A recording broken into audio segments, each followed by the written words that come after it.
পশ্চিমবঙ্গের বিধানসভা নির্বাচনের খবর জানাতে এই মুহূর্তে কলকাতায় আছেন সহকর্মী সুব্রত আচার্য। যাচ্ছি তার কাছে।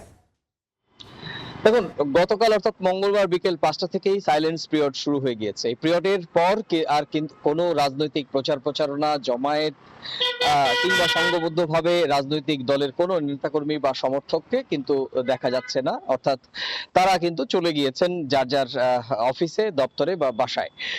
আপনি জানেন যে এই প্রথম দফায় পশ্চিমবঙ্গের প্রথম বিধানসভা নির্বাচনের প্রথম দফার 16 জেলা, তার মধ্যে উত্তরবঙ্গের 8 জেলা সহ দক্ষিণবঙ্গ এবং জঙ্গলমহলের 8টি জেলা রয়েছে। এই জেলায় 152টি আসনে ভোট গ্রহণ হবে কাল সকাল 7টা থেকে। স্বাভাবিক কারণেই ভোটের আগে যে নিরাপত্তার ছবিটা আমরা দেখি, সেই আঁটোসাঁটো নিরাপত্তা, রাস্তায় নাকা চেকিং সহ এবং ভোট কেন্দ্রগুলোতে ভোটের সরঞ্জাম পৌঁছে যাওয়ার দৃশ্য এবং অবশ্যই রাজনৈতিক দলগুলোর মধ্যে বাড়তি টেনশন। কারণ আপনি জানেন যে এবারে নির্বাচনটি শুধুমাত্র পশ্চিমবঙ্গের শাসক তৃণমূল কংগ্রেস এবং কেন্দ্রের শাসক বিজেপির কাছে শুধুমাত্র একটি সাধারণ অর্থে নির্বাচন নয়।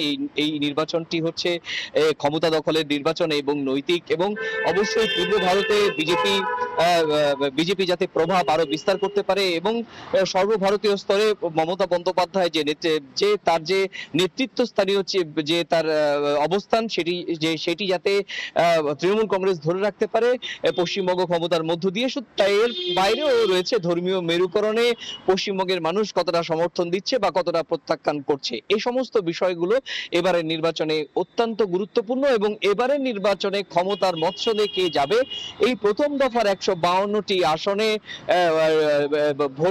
আসনে ঠিক ভোটের দিকে কে এগিয়ে থাকবে, কে পিছিয়ে থাকবে, তার উপর কিন্তু অনেকটাই নির্ভর করছে। আপনি জানেন যে শেষবার অর্থাৎ 2021 সালে যখন বিধানসভা নির্বাচন হয়েছিল, তখন উত্তরবঙ্গের যে 54টি আসন, তার মধ্যে প্রায় 30টি আসন পেয়েছিল বিজেপি এবং তৃণমূল পেয়েছিল 20টি আসন। অর্থাৎ উত্তরবঙ্গের 8টি জেলায় কিন্তু আক্ষরিক অর্থে সংখ্যার নিরিখে এবং প্রভাব এবং রাজনৈতিক বলয়ের ক্ষেত্রে কিন্তু বিজেপি এগিয়ে রয়েছে। আবার অন্যদিকে এই দিকে অর্থাৎ দক্ষিণবঙ্গের 8 জেলায়, বিশেষ করে জঙ্গলমহলে যে 98টি বিধানসভা আসনের লড়াই হয়েছিল, সেখানে কিন্তু তুলনামূলকভাবে তৃণমূল কংগ্রেসের প্রভাব এবং তাদের দাপট তারা ধরে রাখতে পেরেছে। ফলে 152টি আসনের মধ্যে যদি রাজনৈতিক প্রভাব প্রতিপত্তির হিসেবে নির্ণয় করা হয়, তাহলে বিজেপি সেখানে একেবারে তৃণমূলের সঙ্গে টক্কর দিচ্ছে সেটি বলাই যায়। ফলে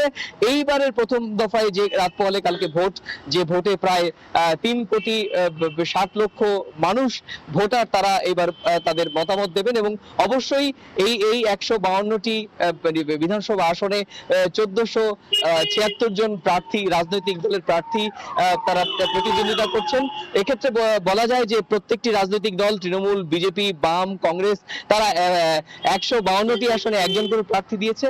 তবে দেখার বিষয় যে এখানে কিন্তু প্রায় 400 জন স্বতন্ত্র প্রার্থী রয়েছে এবং একই সঙ্গে আপনি জানেন যে প্রত্যেকবার প্রার্থীদের সম্পদ এবং মামলা হওয়ার নিরিখ, এই সমস্ত সামনে আসে বিভিন্ন সংস্থা, যারা এই প্রার্থীদের হিসেব নিকেশ, সম্পদের হিসেব নিকেশ সামনে আনে। তাতে কি দেখা যাচ্ছে কিন্তু এবার নির্বাচনে প্রার্থীদের মধ্যে প্রায় 21% কিন্তু কোটিপতি এবং অনেকের বিরুদ্ধেই কিন্তু গুরুতর অভিযোগ এবং ফৌজদারি মামলা রয়েছে। তো সব মিলিয়ে ভারতের পশ্চিমবঙ্গে অত্যন্ত গুরুত্বপূর্ণ বিধানসভা নির্বাচনের প্রথম দফায় যে 152টি আসনে নির্বাচন হচ্ছে, সে সংক্রান্ত আমার কাছে থাকা সবশেষ তথ্য।